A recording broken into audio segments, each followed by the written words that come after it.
Welcome students. अगर आपको dynamometer type single phase power factor metre के बारे में नहीं पता है, उसका डायग्राम कैसा होता है, उसका कंस्ट्रक्शन कैसे होता है, उसमें कितनी कॉइल्स होती हैं, उसका जो टॉर्क होता है वो कैसे होता है, टॉर्क का एक्सप्रेशन कैसा होता है, तो ये वीडियो स्टूडेंट्स आपके लिए बहुत ज़्यादा काम का है, क्योंकि dynamometer type single phase power factor metre को मैं बहुत अच्छे तरीके से इसमें एक्सप्लेन करने वाला हूँ और ये आपके एग्ज़ाम्स के लिए, कंपटीशन एग्ज़ाम्स के लिए बहुत ही ज़्यादा इम्पॉर्टेंट होगा। चलिए पहले बात कर लेते हैं कि पावर फैक्टर क्या होता है। तो स्टूडेंट्स, पावर फैक्टर जो हमारा होता है वो होता है cos फाई से रिप्रेजेंट किया जाता है। ये तीन टाइप का होता है, एक होता है यूनिटी जिसमें इसकी वैल्यू 1 होती है, और एक होता है लैगिंग और दूसरा होता है लीडिंग। तो ये तीन टाइप से हम इसको बताते हैं, इसको यूनिटी बोलते हैं, और लैगिंग पावर फैक्टर होता है और लीडिंग पावर फैक्टर होता है। तो इंडक्टिव लोड्स के लिए लैगिंग पावर फैक्टर होता है, lagging power factor for inductive loads, और लीडिंग पावर फैक्टर होता है आपके कैपेसिटिव लोड्स के लिए। ठीक है, अब पावर फैक्टर के वर्ड से हमको स्पेसिफाइड है कि पावर फैक्टर क्या होगा, फ्रैक्शन ऑफ पावर। तो cos फाई क्या होता है, दो पावर का फ्रैक्शन होता है, लेकिन वो पावर कौन कौन से हैं, इसमें होता है active power divided by total power S, है ना। तो जब अपन एक्टिव पावर को टोटल पावर से डिवाइड करते हैं तो हमको क्या मिलता है, पावर फैक्टर। मतलब कि अगर कोई लोड हमारा S पावर ले रहा है, टोटल पावर एपरेंट पावर ले रहा है, तो उसमें एक्टिव पावर की मात्रा कितनी है, वो कितना एक्टिव पावर कंज्यूम कर रहा है, that is given by the power factor. अब इस चीज़ को हमको मेज़र करना है, तो इसके लिए हमारे पास है dynamometer type power factor metre. और भी दूसरे टाइप के पावर फैक्टर मीटर होते हैं, लेकिन मैंने इस वीडियो में डायनेमोमीटर टाइप पावर फैक्टर को लिया हुआ है। अब डायनेमोमीटर पावर फैक्टर में आप देख सकते हैं, इसका मैं डायग्राम आपको दिखा रहा हूँ। ये इसके क्या है, स्केल बना हुआ है, इसमें देखिए 0.7 से लेकर के इधर 0.7 तक बना हुआ है, और बीच में क्या है, यूनिटी पावर फैक्टर है। मतलब अगर आपका पॉइंटर है, अगर स्केल में बीचों बीच है ना, मतलब A और B के बीच का जो एंगल है वो क्या है, अभी 90 है। तो यहाँ पर क्या है, आपका यूनिटी पावर फैक्टर मिल रहा है। और लेफ़्ट साइड जाएगा तो पॉइंटर अगर हमारा लेफ़्ट साइड जाता है, इसका मतलब क्या है कि लैगिंग पावर फैक्टर मिल रहा है। और अगर राइट साइड जाता है पावर फैक्टर, इसका मतलब लीडिंग पावर फैक्टर मिल रहा है।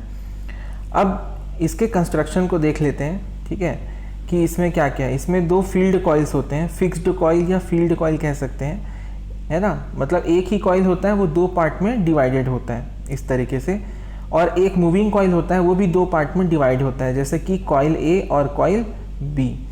अब इसमें कॉइल A जो है उसमें हम एक रेजिस्टेंस जोड़ देते हैं, और कॉइल A हमारा जो होता है वो पैरेलल में कनेक्ट होता है किसके साथ, सप्लाई और लोड के साथ में।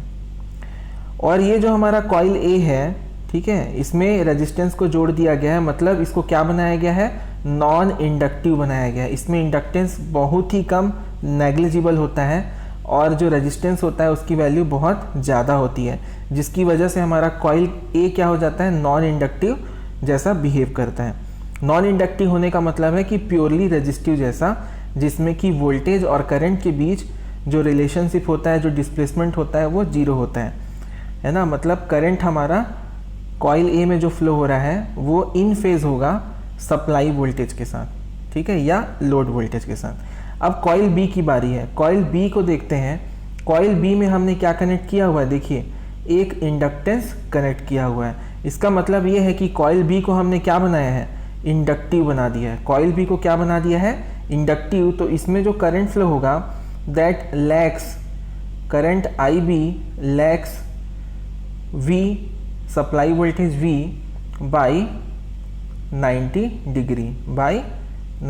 डिग्री। तो ये यहाँ पर एक इम्पॉर्टेंट टर्म हमारा बन जाता है।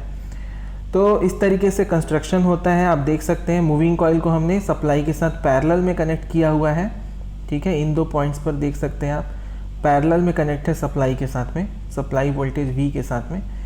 और जो हमारा फील्ड कॉइल है वो कैसे कनेक्टेड है, वो सीरीज़ में कनेक्टेड है। देखिए पहले यहाँ पे गया सप्लाई, फिर यहाँ से निकला, और उसके बाद फिर इस पार्ट में गया, सेकंड जो पार्ट है फिक्स्ड कॉइल का, और फिर लोड में गया, और लोड से फिर सप्लाई में कनेक्ट हो गया। इस तरीके से जो हमारे दोनों पार्ट है फील्ड कॉइल के, वो दोनों सीरीज़ में कनेक्ट होते हैं, ठीक है।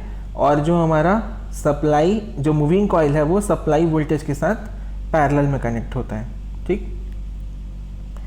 तो ये बेसिक अपना कंस्ट्रक्शनल डिटेल्स था। उसके बाद हमने कुछ एक्सिस बनाई है।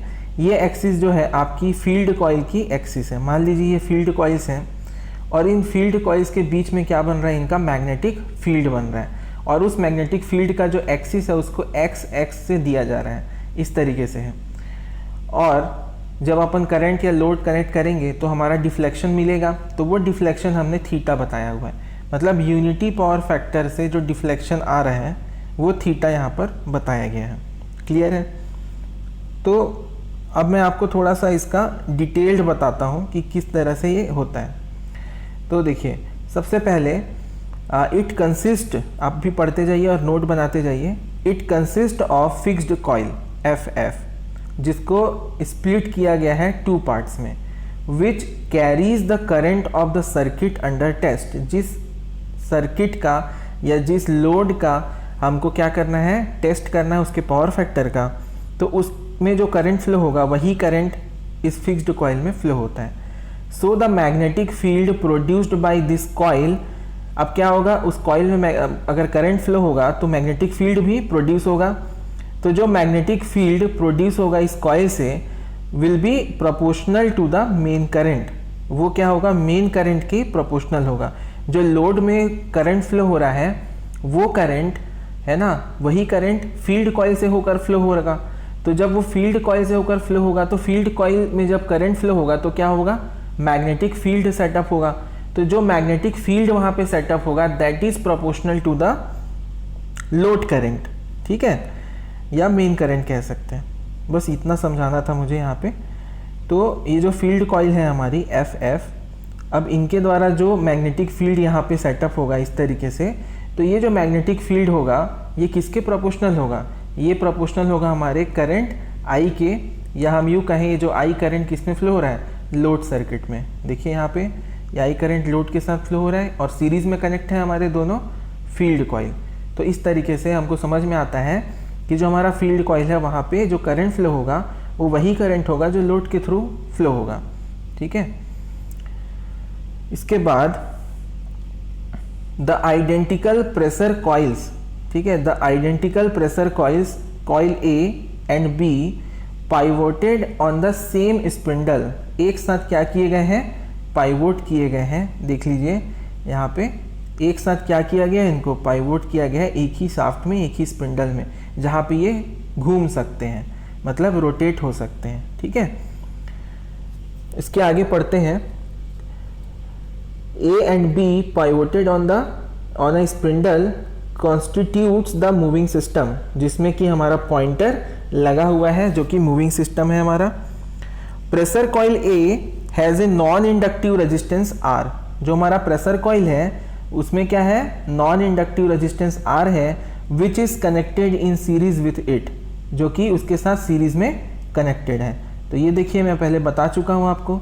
जो हमारा देखिए कॉइल A है, ठीक है, ये कॉइल A है, ये कॉइल A के साथ में क्या है अपना बताइए, कॉइल A के साथ में सीरीज में क्या कनेक्ट है आपका, एक रेजिस्टेंस R कनेक्टेड है, ठीक है। और कॉइल B के साथ में देखिए एक इंडक्टेंस L कनेक्टेड है, ठीक है।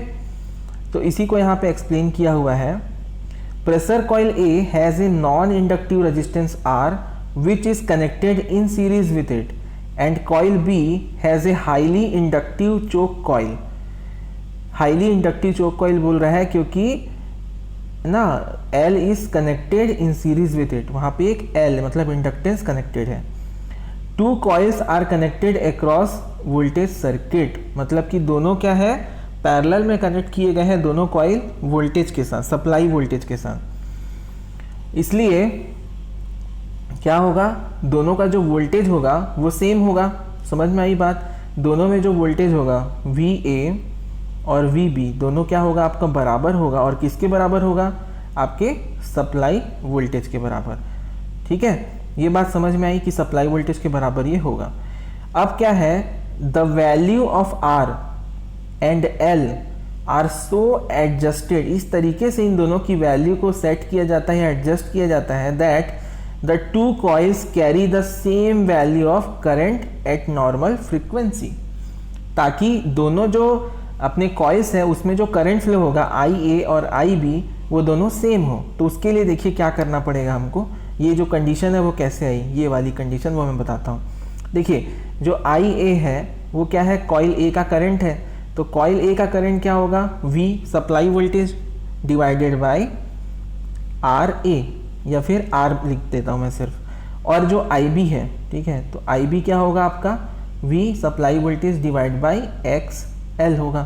क्लियर है। अब इन दोनों को अगर बराबर करना है, मान लेते हैं बराबर है, तो हम लिख लेते हैं फिर से V divide by R is equal to क्या हो जाएगा, V divide by XL। Clear है।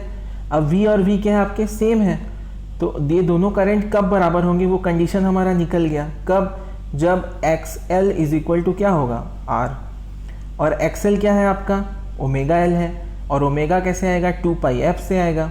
ठीक है, तो इस तरीके से अगर अपन ये सेट कर लेते हैं, R की वैल्यू और L की वैल्यू इस तरीके से रखते हैं कि ओमेगा L बराबर क्या हो, कैपिटल R, तो उस कंडीशन में दोनों जो कॉइल है हमारे पास, मूविंग कॉइल के दो जो पार्ट हमने बनाए हैं, कॉइल A और कॉइल B, उसमें फ्लो होने वाला करंट क्या हो जाएगा, सेम हो जाएगा। तो उसको हमको सेम रखना होता है। ठीक है। अब the current through the coil A is in phase with the circuit voltage. ये तो हमको पता है, क्योंकि कॉइल A क्या है हमारा, नॉन इंडक्टिव है, रजिस्टिव है, और रेजिस्टेंस में क्या होता है, जो आपका वोल्टेज है उसी डायरेक्शन में ही क्या होता है, करंट होता है। तो ऐसा आ जाएगा। ठीक है, तो ये किसके लिए है, कॉइल A के लिए, तो IA लिख देता हूँ मैं। ठीक है, और ये सप्लाई वोल्टेज है, तो इस तरीके से बनेगा। उनके बीच कितने एंगल होगा, कितने का, 0 डिग्री का। ठीक है। While that through the current through the coil B lags the voltage, LEG नहीं होता, LAG होता है, इस वेबसाइट में थोड़ा सा मिस्टेक है, LAG होगा। Coil B lags the voltage by an angle del. ठीक है, अब ये क्या कह रहा है कि जो कॉइल B है उसका जो करंट है, ठीक, उसका जो करंट है, ये मान लीजिए आपका सप्लाई वोल्टेज है, और कॉइल B का जो करंट है IB, वो क्या करता है, यहाँ से वोल्टेज से कितना एंगल, डेल एंगल से लैग करता है, ऐसा बोल रहा है। कितने एंगल से, डेल एंगल से लैग करता है। मतलब एंटी क्लॉकवाइज डायरेक्शन में आप देखो तो आपका जो कॉइल B का करंट है वो सप्लाई वोल्टेज से कितना पीछे है, डेल एंगल पीछे है, ऐसा बोल रहे हैं। ठीक है, जबकि अगर प्योर इंडक्टिव है तो क्या होना चाहिए, 90 होना चाहिए, which is nearly equal to 90, जिसको हम क्या बनाए हैं, हाईली इंडक्टिव बनाए हैं। हाईली इंडक्टिव बनाने का मतलब कि उनके बीच का जो एंगल है वो क्या होना चाहिए, 90 डिग्री होना चाहिए। The angle between the planes of coils is equal to del. मतलब समझ गए आप कि जो आपका कॉइल A है, ठीक है, कॉइल A का प्लेन है मान लीजिए ऐसा, तो आपका जो कॉइल B होगा इस तरीके से, तो इन दोनों के बीच का जो एंगल है, प्लेन का एंगल, ये हमारा क्या होना चाहिए, 90 होना चाहिए। ठीक है, क्या होना चाहिए, 90 होना चाहिए, और यही किसके इक्वल होगा, आपका डेल के इक्वल होगा।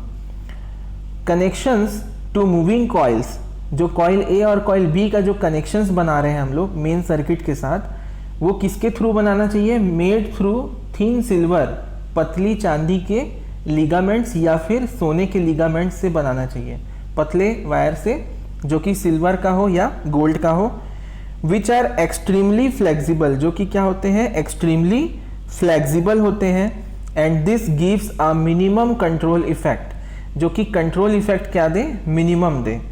ठीक है, मूविंग सिस्टम को कंट्रोल करने की कोशिश ना करें, ये हम चाहते हैं कि मिनिमम कंट्रोलिंग इफेक्ट हो उसके कारण। चलिए यहाँ तक समझ में आ गया। अब हम लोग थ्योरी देखते हैं।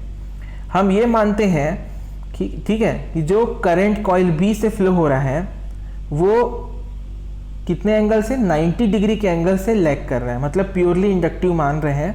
मान लीजिए ये आपका सप्लाई वोल्टेज है, तो आपका जो करंट है IB, कॉइल B में फ्लो होने वाला करंट, ये इसके बीच एंगल आपने क्या बोला था, डेल, तो उस डेल को हम क्या बोल रहे हैं, अभी एग्जैक्टली 90 डिग्री है, ऐसा हम मान रहे हैं। क्लियर है, ठीक है, मान लिए। इसके बाद बोलता है the field of the two fixed coils is uniform and the direction of arrow. देखिए जो दो हमारे क्या थे, मैग्नेटिक फील्ड थे, ये जो हमारे मैग्नेटिक फील्ड कॉइल हैं, यहाँ पे ऐसे ऐसे आएंगे, आपको पहले भी बताया हूँ मैं इस तरीके से। तो इनके बीच में क्या होगा, मैग्नेटिक फील्ड सेटअप होगा। तो ये मैग्नेटिक फील्ड को हम बोल रहे हैं कि क्या होगा, यूनिफॉर्म है। क्या है, यूनिफॉर्म है। बस इतनी सी बात है, एक्स एक्स की डायरेक्शन में है। अब इसके आगे हम देखते हैं किस तरीके से एक्सप्लेन किया हुआ है। अब क्या बोला है, the torque on each coil for a given coil current, the torque on each coil for a given coil current will be maximum when the coil is parallel to the field। ठीक है, अब ये क्या बोल रहा है, that is along x-x। ठीक, देखिए इसको समझना बहुत ज़रूरी है क्योंकि इसी से अपन टॉर्क इक्वेशन को समझने वाले हैं स्टूडेंट्स। तो इसको बहुत फोकस करिए, अच्छे से ध्यान से समझिए, जल्दी से समझ नहीं आता सबको। देखिए क्या बोल रहा है कि यहाँ पर जो आपके फील्ड कॉइल्स होंगे ऐसे, ठीक है, ये अपने फिर से बना देता हूँ, ये हमारे जो फील्ड कॉइल्स हैं इस तरीके से बनेंगे यहाँ पे, है ना। तो स्टूडेंट्स जो फील्ड कॉइल बनेंगे इसमें जो करंट फ्लो होगा वो तो चेंज होता रहता है बीच बीच में, लोड के अकॉर्डिंग चेंज होगा। तो जो करंट हमारा इसमें फ्लो होगा उसी के अकॉर्डिंग ही यहाँ पे क्या बनेगा, मैग्नेटिक फील्ड बनेगा। तो अगर अपने को कॉइल ए या कॉइल बी में क्या चाहिए, मैक्सिमम टॉर्क चाहिए। क्या चाहिए, मैक्सिमम टॉर्क। यहाँ पे अगर हमको चाहिए, टॉर्क मतलब रोटेशनल इफेक्ट, बहुत मैक्सिमम टॉर्क यहाँ पर कॉइल ए में लगे या कॉइल बी में लगे। चलिए अभी ए का केस कंसीडर करते हैं। तो कॉइल ए को कैसा होना चाहिए, कॉइल ए को आपको ऐसा होना चाहिए कि ये एक्स एक्स जो हमारा एक्सिस है इस एक्सिस के अलोंग हो जाए। अगर ये जो कॉइल ए है आपके एक्सिस एक्स एक्स के अलोंग आ जाएगा, इस तरीके से यहाँ पे आ जाएगा, मैं डॉटेड बना देता हूँ, इस तरीके से अगर आ जाता है तो आपका क्या होगा, मैक्सिमम टॉर्क इस पे लगेगा। किस पे, आपके इस मूविंग कॉइल पर मैक्सिमम टॉर्क लगेगा। क्लियर है। तो इस चीज़ को समझना है कि यहाँ पे जो मैक्सिमम की बात की जा रही है, मैक्सिमम टॉर्क लगने की, वो क्यों बोली जा रही है, क्योंकि यहाँ पे जो आपका कॉइल है ना, कॉइल का जो प्लेन है that is parallel to the magnetic field plane, या मैग्नेटिक फील्ड के पैरेलल है हमारे कॉइल ए का प्लेन। तो कॉइल ए का प्लेन जब मैग्नेटिक फील्ड के पैरेलल होगा तो मैक्सिमम जो फ्लक्स है, मैक्सिमम फ्लक्स इस कॉइल को पास करेंगे। तो फ्लक्स का जो लिंकेज है वो यहाँ पे बढ़ जाता है, और यहाँ पे फ्लक्स का जो लिंकेज है वो बढ़ जाने के कारण जो हमारा, ये आपको पता होगा कि जो डायनेमोमीटर टाइप इंस्ट्रूमेंट होते हैं उसमें जो डिफ्लेक्टिंग टॉर्क बनता है हमारा, ये टॉर्क कैसे दिया जाता है, ये टॉर्क दिया जाता है I1 into I2 into dm/d theta. अब देखिए जो ये dm/d थीटा है ये क्या बताता है, ये हमारे फ्लक्स के लिंकेज को बता रहा है। फ्लक्स लिंकेज के कारण जो चेंजेस आ रहे हैं किसमें, म्यूचुअल इंडक्टेंस में, उसको बता रहा है। ठीक है, ये जो है dm/d थीटा ये क्या बताता है, ये क्या बता रहा है हमको, फ्लक्स में होने वाले चेंजेस को बता रहा है, म्यूचुअल फ्लक्स लिंकेज को बता रहा है। ठीक है, तो म्यूचुअल फ्लक्स लिंकेज मतलब क्या हो गया, जो यहाँ पर जो ये है ना लाइंस है एक्स एक्स अलोंग जो मैग्नेटिक फील्ड है, और ये जो कॉइल है, तो इस कॉइल को कितना लिंक कर रहा है उसको बता रहा है dm/d थीटा। तो dm/d थीटा डायरेक्टली उसको नहीं बताता, वो किसको बताता है, फ्लक्स के लिंकेज को बताता है, म्यूचुअल फ्लक्स लिंकिंग को बताता है ना, कि एक कॉइल की वजह से दूसरे कॉइल में फ्लक्स का लिंक होना, उसको बता रहा है। तो जब ये कॉइल ए है आपका, ये किसके पैरेलल आ जाएगा, एक्स एक्स के पैरेलल आ जाएगा, अलोंग आ जाएगा, उसके एक्सिस के अलोंग, तभी क्या होगा, आपका मैक्सिमम फ्लक्स का लिंकिंग होगा। तो म्यूचुअल जो फ्लक्स लिंकिंग है वो ज़्यादा होगी, तो म्यूचुअल इंडक्टेंस कैपिटल M ये भी आपका ज़्यादा होगा। तो ये देखा जाता है कि जब ये जो थीटा एंगल मान लेते हैं हम लोग यहाँ पर, कि अभी मैं सपोज कर रहा हूँ, ठीक है, ये मेरा एंगल थीटा है, ठीक है, तो ये एंगल थीटा, या फिर इसी को मान लेते हैं, जब ऐसा होगा ये एंगल थीटा हमको मिलेगा। ठीक है, तो ये जब एक्सिस का जो प्लेन है, इसका एक्सिस का जो प्लेन है वो थीटा में आएगा, तो हमारा जो म्यूचुअल इंडक्टेंस कैपिटल M है ये क्या होता है, theta is equal to 0 degree पर माइनस क्या होगा, माइनस एम होता है, माइनस एम मैक्सिमम, ठीक है, माइनस एम मैक्स होता है। ये समझ में आई बात। और यहाँ पर जो हमने थीटा यहाँ पे दिखाया हुआ है, तो इस थीटा को आपको नहीं समझना है। ये जो थीटा होगा ये आपका ये जो मैग्नेटिक फील्ड का अलॉन्ग एक्सिस है एक्स एक्स, मैं फिर से यहाँ छोटा सा और बना देता हूँ, ये एक्स एक्स है मान लो, ठीक है। और हमारा जो कॉइल ए है इसका जो मतलब ओरिजिन साइड है, इसका जो फ्रंट साइड है वो इधर है। तो यहाँ पर जो एंगल बन रहा है ये एंगल, ये क्या हो जाएगा आपका, थीटा हो जाएगा। तो यहाँ पर थीटा क्या है, अभी 0 डिग्री है। लेकिन इसी को समझिए एक्स एक्स ऐसा है और इसमें क्या है आपका जो एंगल है ये क्या हो गया, इस तरीके से कॉइल मूव हो गया और इसका जो फ्रंट है वो इधर आ गया। तो टोटल एंगल कितना हो गया, अब हो गया 180, ठीक है। तो जब ये 180 एंगल होता है तो क्या आता है इसमें, माइनस एम मैक्स आता है, माइनस एम मैक्स होता है जो म्यूचुअल इंडक्टेंस है वो। और जब 0 होता है तो प्लस एम मैक्स होता है। तो आपको यहाँ पे ये समझ में आएगा कि ये किसका है, कोसाइन फंक्शन को फॉलो करता है।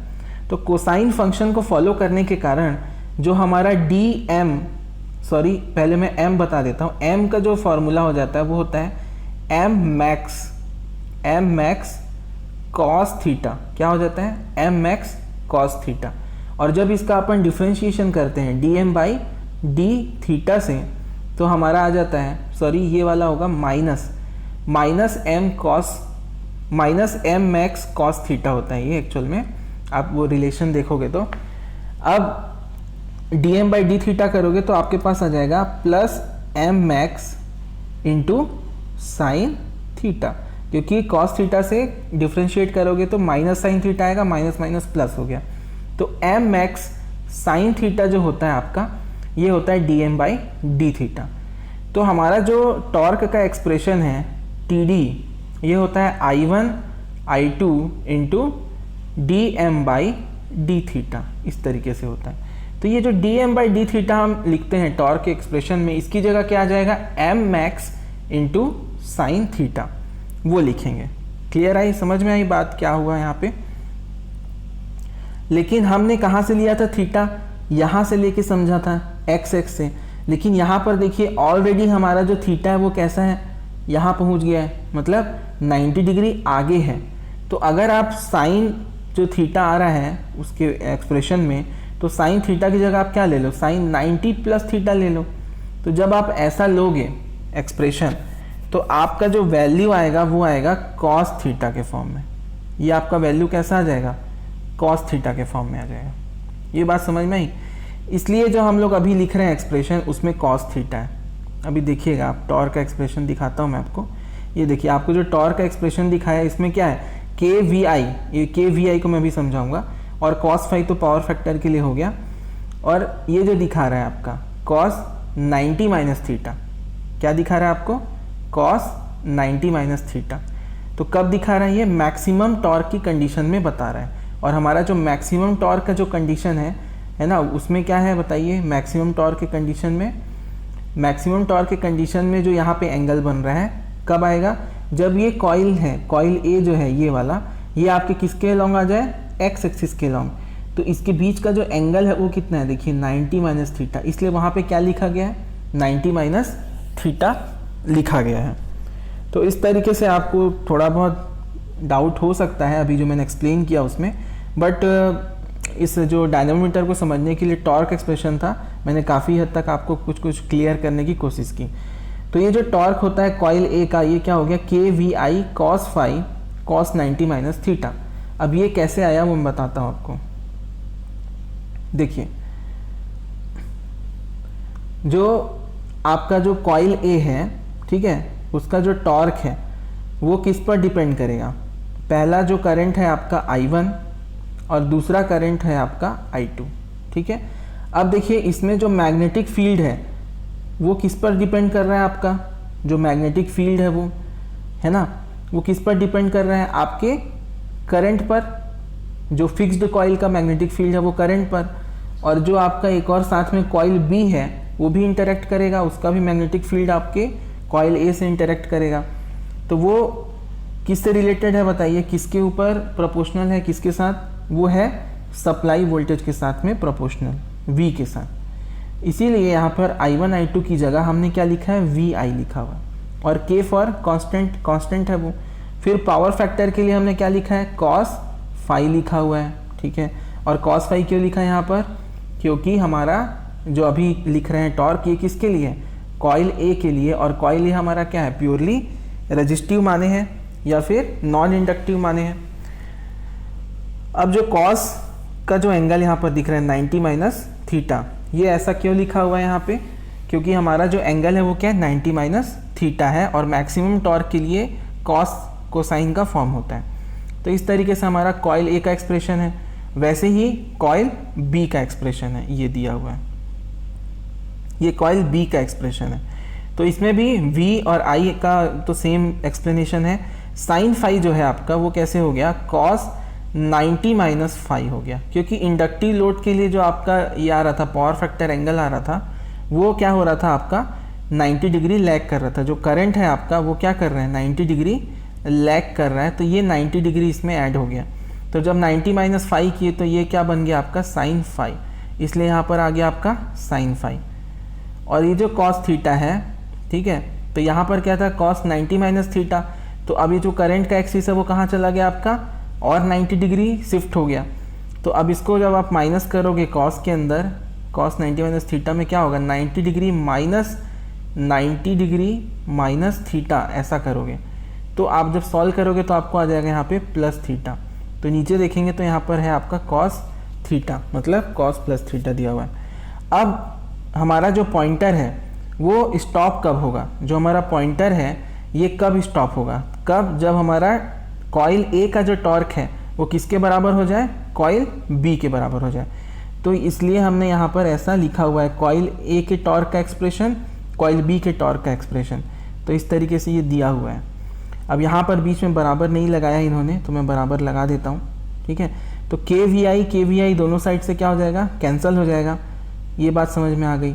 अब कॉस फाई और साइन फाई का क्या हो जाएगा, है ना, कॉस फाई यहाँ पे ले लिया हम लोग और साइन फाई इधर है, मतलब इस इक्वेशन को हम इधर भेज दिए और ये वाले इक्वेशन को इधर ले लिए हैं, ठीक है। तो यहाँ पर क्या आ गया आपका, साइन फाई कॉस थीटा, ठीक है, इधर से ले लिए साइन फाई कॉस थीटा यहाँ पे, और यहाँ पे जो कॉस फाई है उसको हमने यहाँ ले लिया, और कॉस 90 माइनस थीटा होता है साइन थीटा। अब इसको फर्दर और सॉल्व किए हम लोग, क्या किए कि फाई वाले को एक साइड ले आए। तो देखिए ये जो साइन थीटा है इसके नीचे क्या आ जाएगा, इधर से कॉस थीटा आ गया, तो ये क्या बन गया आपका, टेन थीटा बन गया। और ये साइन फाई था, इसके नीचे अपन ने क्या ले आया, कॉस फाई ले आया, तो क्या बन गया, टेन फाई बन गया। तो tan theta is equal to tan phi हमको यहाँ पर मिल गया। और टेन थीटा और टेन फाई को हम और सिंप्लीफाई करके लिख सकते हैं, theta is equal to phi. अब यहाँ पे थीटा क्या है आपका, डिफ्लेक्शन है, मीटर का क्या है, डिफ्लेक्शन है, और यही क्या है आपका, फाई को बता रहा है, जो कि आपके पावर फैक्टर एंगल को बताता है, ठीक है। So therefore the deflection of the instrument is A phase angle of the circuit.